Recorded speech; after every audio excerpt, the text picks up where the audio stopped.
The United Kingdom explained. The United Kingdom, often referred to as the UK, is a country located in Western Europe.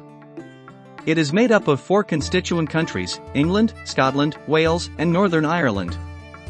The UK is a constitutional monarchy, with a parliamentary system of government headed by a monarch, currently King Charles III, and a Prime Minister. The UK has a long and complex history, with a rich cultural heritage that has had a significant impact on global politics, economics, and culture.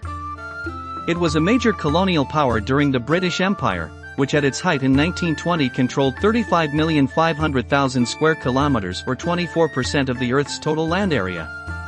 Overall, the United Kingdom is a country with a strong sense of national identity and a rich history that continues to influence the world today. Thanks for watching this video. Don't forget to like and subscribe. See you next time.